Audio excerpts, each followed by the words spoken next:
শপথ নিয়ে এক ধরনের বড় রকমের প্রশ্ন দেখা দিয়েছে। ডক্টর জাহিদুর রহমান, আপনাকে দিয়ে শুরু করি। জামায়াতের আমির শফিকুর রহমান বলেছেন যে সংস্কারের উপর যে গণভোট হয়েছে এটার পুরোটাই মানতে হবে, এর কোনো খণ্ডিত অংশ বাস্তবায়ন দেখতে চাই না আমরা। তিনি বলেছেন জুলাই সনদের ভিত্তিতে ভোটের অনুপাতে উচ্চকক্ষ গঠন করা এখন আইনি ও নৈতিক দায়িত্ব বলে মন্তব্য করেছেন ইসলামী আন্দোলন বাংলাদেশের আমির ও চরমনাই পীর। আর জনগণ গণভোটে হ্যাঁ এর পক্ষে রায় দিয়েছে। এখন জুলাই সনদ পুরোপুরি বাস্তবায়ন করতে কি বিএনপি বাধ্য, নাকি নোট অফ ডিসেন্ট অনুযায়ী খণ্ডিত বাস্তবায়ন করতে পারবে? ডক্টর জাহিদুর রহমান।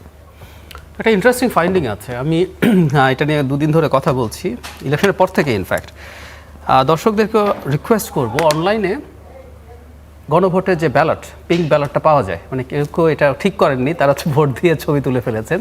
গোপন কক্ষে ছবি তোলাটা বেআইনি এবং এটা সামহাও এখন অনলাইনে পাওয়া যায়। 4টা অপশন আছে, ক খ গ ঘ। ক খ হচ্ছে মূলত সেই জিনিসগুলো যেগুলোতে বিএনপির নোট অফ ডিসেন্ট আছে। বিএনপির অনেক কিছুতে নোট অফ ডিসেন্ট আছে, এর মধ্যে যেগুলোকে সরকার গুরুত্বপূর্ণ মনে করেছে ওগুলোকে বের করে নিয়ে আসছে। গ হচ্ছে 30টা বিষয়, কিছু উল্লেখ করা আছে আর বাকিগুলো মিলে 30টা বিষয় সবাই একমত হয়েছে, নোট অফ ডিসেন্ট নেই। ঘটায় পরে আসছি। আচ্ছা, যে কেউ ব্যালটটা খুঁজলে দেখবেন খুব ইন্টারেস্টিংলি কতে লেখা আছে তত্ত্বাবধায়ক সরকার এবং অন্যান্য কমিশনগুলোর কথা গঠিত হইবে। আপনি ভাষাটা খেয়াল করেন। জি। খতে আছে আপার হাউসের কথা, যেটা প্রপোর্শনাল রিপ্রেজেন্টেশনে হবে এবং সংবিধান সংশোধন করার জন্য সংখ্যাগরিষ্ঠতার প্রয়োজন হইবে। জি। গতে কি লেখা আছে জানেন? যে 30টা এগুলো উল্লেখ করে দিয়ে বলছে নির্বাচিত দলগুলো এটা করিতে বাধ্য থাকিবে। জি। গতে বাধ্য থাকিবে বলা আছে, উপরে 2টা জেনারেল স্টেটমেন্ট আছে।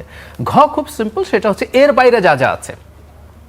তার মানে কখতে কিছু উল্লেখিত আছে, গতে 30টা আছে, এর বাইরে তো আছে। এগুলো বাকি দলগুলো তাদের প্রতিশ্রুতি অনুযায়ী বাস্তবায়ন করিবে। যেমন ধরি 30টার মধ্যে একই ব্যক্তি দুইবার, একই ব্যক্তি ওই যে প্রধানমন্ত্রী এবং দলের প্রধান থাকতে পারবে না, এটা 30টার মধ্যে নাই। তার মানে বিএনপি যেহেতু নোট অফ ডিসেন্ট আছে, বিএনপি এটা করতে পারে। কিন্তু আমার প্রশ্নটা এখন একটা জায়গায়, ক আর খ তো বাধ্যবাধকতা তৈরি করেনি, ক আর খকে বাইরে আনা হলো কেন?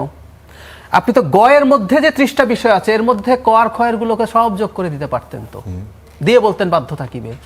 বলেননি তো আপনি।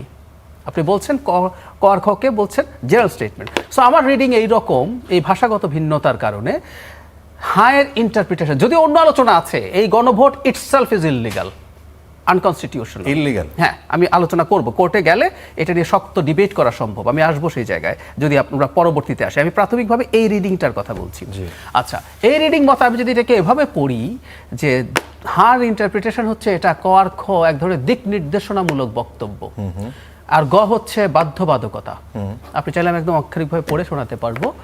তো গটা করতেই হবে, ক খ করবে কিনা it's an option to the parties, হতে পারে। আমার কাছে এই জন্য মনে হয় ক খ করতে পারে। যেগুলো নিয়ে বিএনপির মূল সমস্যা সেটা হচ্ছে কতগুলো কমিশনের গঠন এবং মূলত আপার হাউস পিআর হবে কি হবে না। জি। সেই কারণে আমার মনে হয় খতে ওটা আছে যেটা ওনারা বলছেন, এটা প্রপোর্শনাল রিপ্রেজেন্টেশনে না করলেও বিএনপির জন্য মেজর সমস্যা হবে না। রাইট। তা এখন কিছুক্ষণ আগে নাহিদ ইসলামের বক্তব্য ছিল যে গণভোটের প্রশ্নের মধ্যে দিয়ে নোট অফ ডিসেন্টের পুরো বিষয়টাই মীমাংসিত হয়ে গেছে। আপনি কি এই জায়গায় কোনো মানে কোনো ভিন্ন মত, পুরোপুরি আপনি ভিন্ন মত? আমি ভিন্ন মত পোষণ করছি। আর আরেক ডিবেট তো আছেই, মানে গণভোট ইটসেলফ, মানে আপনি রেফারেন্ডাম এই জায়গায় করে তারপর আপনি যেভাবে বলছেন, আমরা যদি প্রাথমিক কথা বা আপনি যদি এখন চান আই ক্যান এক্সপ্লেইন দ্যাট, যে এটাও ইটসেলফ আপনি সিরিয়াস প্রশ্ন তুলতে পারেন কনস্টিটিউশনাল। শুড আই এখন বলবো? আচ্ছা, সেটা নিয়ে আসবো।